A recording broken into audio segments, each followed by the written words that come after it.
হাজার হাজার মেয়ের জীবন মায়েরা নষ্ট করে দিয়েছে। আমার মেয়ে জাহান্নামে যায়, যাক, সমস্যা নাই, দুনিয়াতে সে যেন ভালো থাকে। এটা কেন বললাম?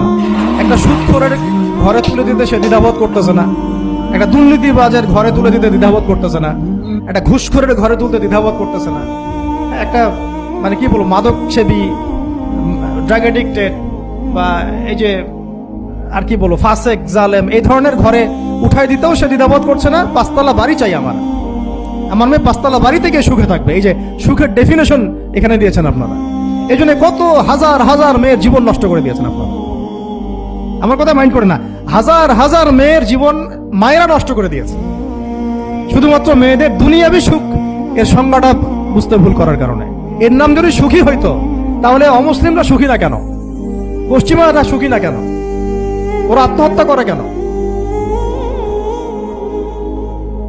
এভাবে মেয়েদের জীবন নষ্ট করেছে।